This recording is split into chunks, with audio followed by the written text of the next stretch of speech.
जैसे ही रतन के बेड के पास पहुंचते हैं, विमला काकी का एक बाल उड़कर रतन के ऊपर जाकर गिरता है और वो तुरंत ठीक हो जाता है। अरे माँ, ये देखो, मैं तो बिल्कुल ठीक हो गया। सुनीता, देखो, मैं खड़ा हो सकता हूँ, मैं चल सकता हूँ, मैं दौड़ भी सकता हूँ। अरे, यह तो चमत्कार हो गया। हे भगवान, तेरा लाख लाख शुक्र है। माँ जी, सचमुच कमाल हो गया, हमारे अच्छे दिन फिर लौट आए। ये सब तपस्वी देवराज की महिमा है। सुमति, जा जाकर कुछ मीठा बना। जी दादी माँ, अभी बनाकर लाई। पर आपके बाल रंग बिरंगे कैसे हो गए? वो तपस्वी देवराज के हाथों का आशीर्वाद है। दादी जब ग्लेशियर में जाकर धंस रही थी, तभी अचानक तपस्वी देवराज के हाथों ने धंसती हुई दादी माँ के बालों को पकड़ लिया और दादी माँ को बचा लिया। उन्हीं के आशीर्वाद से दादी माँ के बालों में दैविक शक्तियाँ आ गई हैं। तभी विमला काकी का एक बाल उड़कर सुमति के चेहरे से टकराता है। माँ, हमारे पास खाने को कुछ नहीं है, मैं क्या बनाऊं? देख, कुछ शक्कर डब्बे में पड़ी होगी। कुएं से एक बाल्टी पानी लाकर शक्कर का घोल ही सभी को पिला दे। हे भगवान, जिस तरह पिताजी को तुमने भला चंगा कर दिया, उसी तरह हमारी दरिद्रता को भी दूर भगा दो।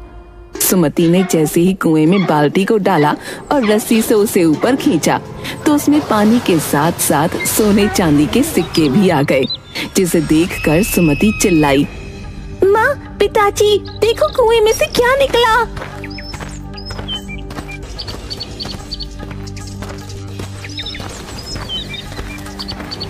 क्या हुआ बेटी, इतना चिल्ला क्यों रही हो? ये देखो पिताजी, कुएं से बाल्टी में सोने चांदी के सिक्के निकले। पिताजी, अब हम अमीर हो गए, भगवान ने हमारी सुन ली। तपस्वी देवराज महाराज ने सही कहा था, दादी माँ के बालों में अलौकिक शक्तियों का वास है। अब हम अमीर हो गए। रतन अपने कच्चे मकान को पक्का बनवा लेता है। जल्द ही लोगों को पता चल जाता है कि विमला काकी के बालों में दैविक शक्तियां हैं। गांव वालों के साथ साथ अब दूर दूर से लोग अपनी समस्याओं के साथ विमला काकी के पास पहुंचते हैं। जिन लोगों की समस्या सही होती है, उन पर विमला काकी का एक बाल टूट कर गिर जाता है और उस व्यक्ति की समस्या दूर हो जाती है। जल्द ही ये खबर लालची सेठ करोड़ी मल को पता चलती है और वो धनवान बनने के लिए गरीब के भेष में विमला काकी के पास पहुंचता है।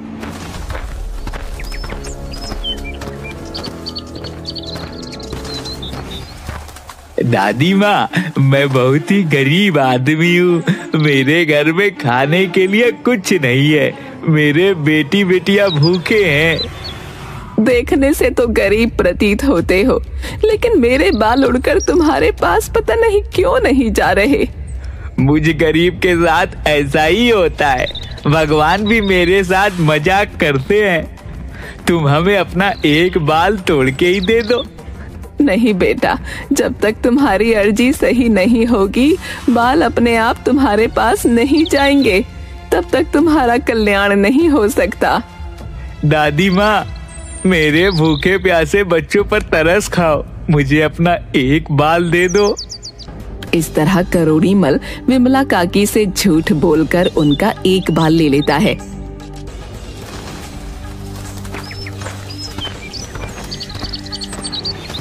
लेकिन जैसे ही वो अपने घर पहुंचता है, उस बाल के नकारात्मक प्रभाव से उसके घर में आग लग जाती है और सारी संपत्ति जलकर खाक हो जाती है।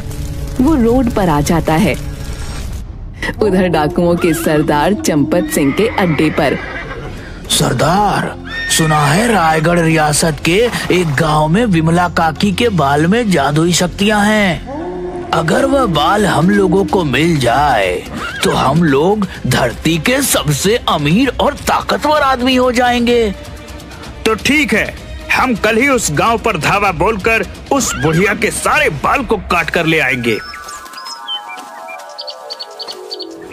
दूसरे दिन चंपत सिंह अपने दल बल के साथ विमला काकी के घर पर धावा बोल देता है।